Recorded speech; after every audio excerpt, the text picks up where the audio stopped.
SDP ദേശീയ അധ്യക്ഷൻ ഫൈസിയെ കള്ളപ്പണ വെളുപ്പിക്കൽ കേസിൽ ED അകത്താക്കിയിട്ടുണ്ട്. ഇതുമായി ബന്ധപ്പെട്ട് ഫൈസി ഇനി പുറം ലോകം കാണില്ല. അതായത് ജയിലിൽ ഗോതമ്പുണ്ട പോലും ഫൈസിക്ക് കൊടുക്കില്ലെന്നാണ് പറയുന്നത്. ഫൈസിയെ ഇടിച്ച് പിഴിഞ്ഞിട്ടുണ്ട്, കാര്യങ്ങളൊക്കെ പുറത്തെടുത്തിട്ടുണ്ടെന്നാണ് പറയുന്നത്. എന്നിട്ട് SDP ഇപ്പോഴും പറയുന്നത് ഞമ്മന്റെ രാജ്യം ഉണ്ടാക്കുന്നത് വരെ ഞമ്മന്റെ ആളുകള് ഞമ്മന്റെ രാജ്യത്തിന് വേണ്ടി പ്രവർത്തിച്ചുകൊണ്ടേയിരിക്കും എന്നുള്ളതാണ്. ഇന്നലെ ഒരു ചാനൽ ചർച്ചയിൽ SDP പ്രതിനിധി ഇങ്ങനെ പറയുന്നത് കേട്ടു. അതായത് ഞങ്ങൾ തീവ്രവാദികളാണെങ്കിൽ, SDP തീവ്രവാദ ബന്ധമുള്ളതാണെങ്കിൽ നിങ്ങൾ അങ്ങ് നിരോധിക്കൂ, ഞങ്ങൾക്ക് അതൊരു പ്രശ്നമല്ല എന്നാണ് പറയുന്നത്. വരുന്നുണ്ട്. വിഷയം എന്താണെന്ന് വെച്ചാലേ ഇവർ പറയുന്നൊരു യാഥാർത്ഥ്യമുണ്ട്. നമ്മളങ്ങനെ തമാശ എടുക്കുമ്പോഴും ഇവർ പറയുന്നൊരു കാര്യമുണ്ട്. അതായത് നിങ്ങൾ തീവ്രവാദ പ്രസ്ഥാനമാണ് എന്ന് പറഞ്ഞ് ഇതിനെ നിരോധിച്ചാലും ഞങ്ങളുടെ കുറച്ച് നേതാക്കന്മാരെയൊക്കെ നിങ്ങൾ പിടിച്ചുകൊണ്ടുപോകും. അപ്പൊ ഞങ്ങൾ അടുത്ത പേരിൽ വരും. സിമ്പിൾ, കഴിഞ്ഞല്ലോ. അതായത് അല്ല ഇത് PFI ഐയിലാണ് തീരുന്നത്. അല്ല ഇതില് വേറെ കാര്യം എന്ന് വെച്ചാൽ ഈ സിമി വന്നു, സിമി നിരോധിച്ചു. സിമി നിരോധിച്ചപ്പോ അടുത്തത് NDF വന്നു. നാദാപുരം ഡിഫൻസ് ഫോഴ്സ് എന്ന പേരിൽ അവരുണ്ടാക്കി. അതിനെ പിന്നെ നാഷണൽ ഡെമോക്രാറ്റിക് ഫ്രണ്ട് എന്നാക്കി മാറ്റി. അത് പിന്നെ പോപ്പുലർ ഫ്രണ്ട് ഓഫ് ഇന്ത്യ എന്നാക്കി മാറ്റി. അതിനെ നിരോധിച്ച സമയത്ത് ഇപ്പോൾ SDPI എന്ന് പറയുന്ന ഒരു പ്രസ്ഥാനം ആദ്യമേ അവരുണ്ടാക്കി വെച്ചിട്ടുണ്ട്. അതവിടെ നിൽക്കുന്നുണ്ട്. അപ്പോൾ ഇവർ പറയുന്നത് ഞങ്ങളെ അങ്ങ് നിരോധിച്ചു കഴിഞ്ഞാലും ഞങ്ങൾ വേണ്ട ഒരുക്കങ്ങളൊക്കെ ഇവിടെ ചെയ്തു വെച്ചിട്ടുണ്ട്. 2-3 തരത്തിലാണ് ആ ഒരുക്കങ്ങൾ. ഒന്ന്, ഇവിടുത്തെ രാഷ്ട്രീയ പാർട്ടികളിൽ യുവജന സംഘടനകളൊക്കെ ഞങ്ങൾ നുഴഞ്ഞു കയറി ഞങ്ങളുടെ പരിപാടി നടപ്പിലാക്കുന്നുണ്ട്. 2, ജമാഅത്തെ ഇസ്ലാമിയും അതുപോലെ തന്നെ വെൽഫെയർ പാർട്ടിയൊക്കെ മറുഭാഗത്ത് വേറൊരു വഴിക്ക് നിൽക്കുന്നുണ്ട്. പിന്നെ അടുപ്പ് കൂട്ടി ചർച്ച നടത്തുന്ന ആളുകൾ അങ്ങനെ ചർച്ച നടത്തുന്നുണ്ട്.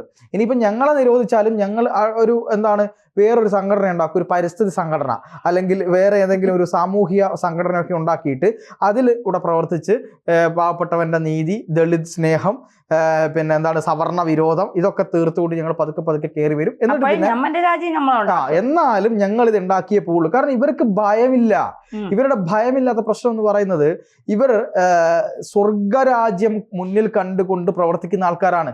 ഇവിടെ നിന്ന് മരണപ്പെട്ടാൽ അവിടെ ഈ പറയുന്ന പോലെ സിറാത്ത് പാലം കടന്ന് സ്വർഗത്തിലേക്ക് എത്തി അവിടെ സ്വർണ്ണ ആപ്പിളും പിന്നെ കിലോമീറ്ററുകളോളം വലിപ്പമുള്ള മുറിയും 70 ഒരാൾക്ക് 70 ഹൂറികളും അവരുടെ പിന്നെ ഈ മറ്റു കാര്യങ്ങളൊക്കെ പിന്നെ വിവരിക്കുന്നുണ്ട്. അതിവിടെ പറയാൻ പറ്റാത്തത് കൊണ്ട് ഞാൻ പറയുന്നില്ല. അപ്പൊ മദ്യപ്പുഴയുണ്ട്, പാൽപ്പുഴയുണ്ട്. ഈ മദ്യവും പാലും കൂടി മിക്സ് ചെയ്ത് കട്ടൻ ചായ പോലത്തെ പുതിയൊരു ഐറ്റം ഉണ്ടാക്കി കുടിക്കുന്ന കാര്യങ്ങളൊക്കെ ഇതിൽ പറയുന്നുണ്ട്. അപ്പൊ ഇതൊക്കെ സ്വപ്നം കണ്ട് ഇരിക്കുന്ന ആളുകളോട് നമ്മൾ ഭൂമിയിൽ നിങ്ങളെ പിടിക്കും, ഇടിക്കും, പിഴിയും എന്നും പറഞ്ഞിട്ട് കാര്യമില്ല. ഇതാണ് യാഥാർത്ഥ്യം. പക്ഷെ വേറെ പ്രശ്നം എന്താണെന്ന് വെച്ചാൽ പിടിക്കുന്നത് വരെ മാത്രമേ ഇവരൊക്കെ എന്ത് ചെയ്തിട്ടുള്ളൂ, ഈ ധൈര്യം കാണിക്കുന്നുള്ളൂ എന്നുള്ളതാണ്.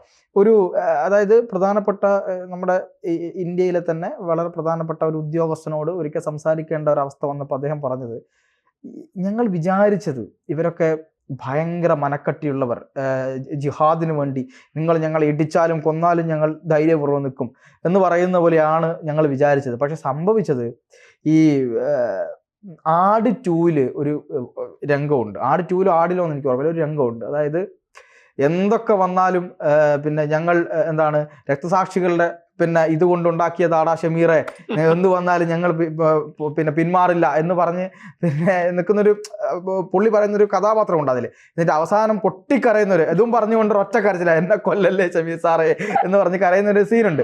അതുപോലെയാണ് പല പോപ്പുലർ ഫ്രണ്ട് നേതാക്കന്മാരും തിഹാർ ജയിലിൽ കിടന്ന് കരഞ്ഞത് എന്ന് അദ്ദേഹം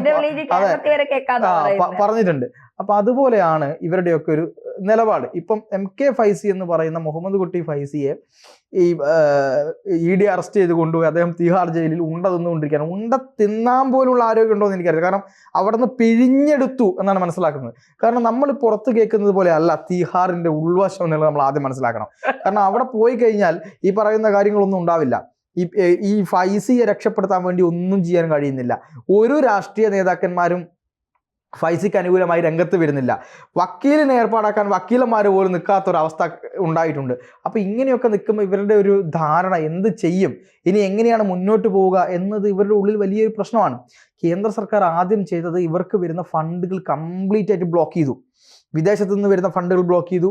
ഇവർ ചില NGOകളെ സ്വാധീനിച്ചുകൊണ്ട് കാനഡയിലും അമേരിക്കയിലും ഗൾഫ് നാടുകളിലും ഉണ്ടാക്കിയിട്ടുള്ള ചില കാര്യങ്ങൾ ബ്ലോക്ക് ചെയ്തു. അങ്ങനെ ഫണ്ട് കിട്ടാത്ത അവസ്ഥയിലേക്ക് ഇവർ പോയി.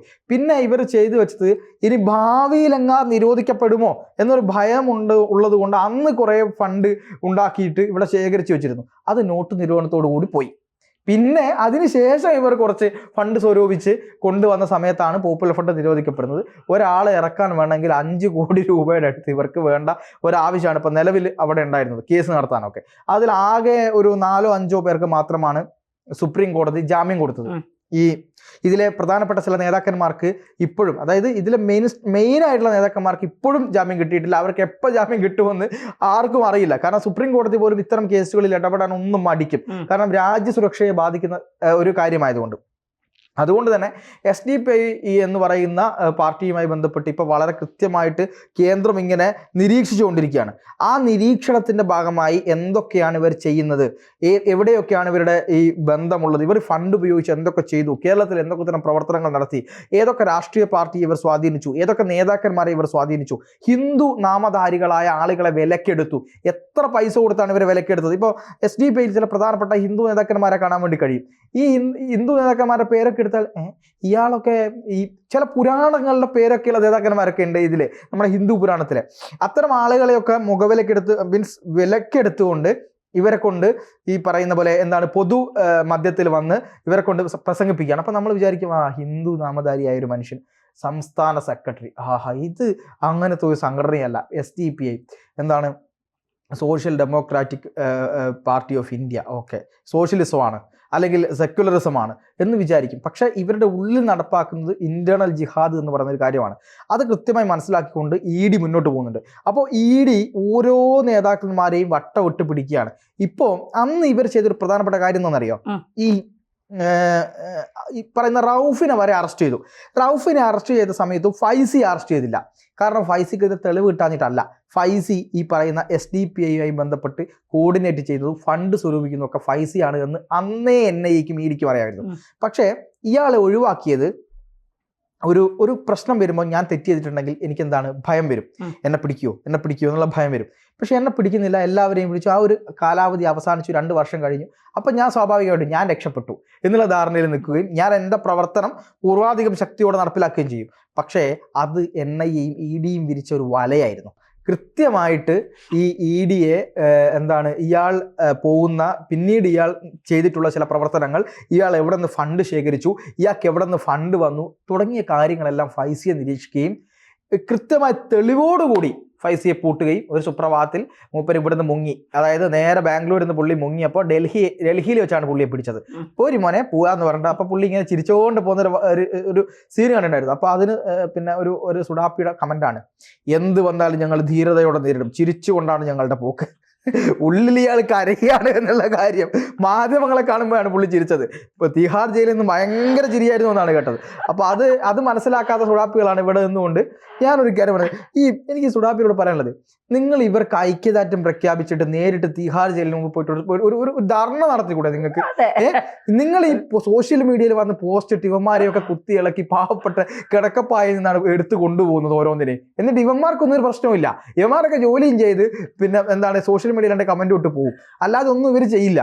അപ്പോൾ ഇതൊക്കെ ശരിയല്ല. എന്നാൽ നിങ്ങളുടെ നേതാക്കന്മാരാണ്, നിങ്ങൾ അവർക്ക് ഐക്യദാർഢ്യം പ്രഖ്യാപിച്ച് തെരുവിലിറങ്ങി ഈ പറയുന്നത് പോലെ ഹമാസിന് വേണ്ടി സ്വന്തം നേതാവിന് വേണ്ടി കൂടെ അങ്ങനെ തെരുവിലിറങ്ങി സുഖകരമായി EDയും NIAയും ഒക്കെ അറസ്റ്റ് ചെയ്ത് നിങ്ങൾക്കും ഈ പറയുന്ന പോലെ തിഹാർ ജയിലിലെ സൗകര്യങ്ങൾ അനുഭവിക്കാനുള്ള യോഗം ഉണ്ടാവട്ടെ എന്നാണ് എനിക്ക് പറയാനുള്ളത്. അത് നിങ്ങൾ അനുഭവിക്കണം. നിങ്ങൾ ഈ പറയുന്ന എന്താണ് അല്ലെങ്കിൽ ഈ പറയുന്ന രാജ്യം ഉണ്ടാക്കാൻ വേണ്ടി നിങ്ങൾ ഇത്രയെങ്കിലും നിങ്ങൾ ചെയ്യണം. അതെ, ഇത്രയെങ്കിലും നിങ്ങൾ ചെയ്യണമെന്നാണ് പ്രിയപ്പെട്ട സുഡാപ്പികളോട് എൻ്റെ ഒരു വിനീതമായ അഭ്യർത്ഥന.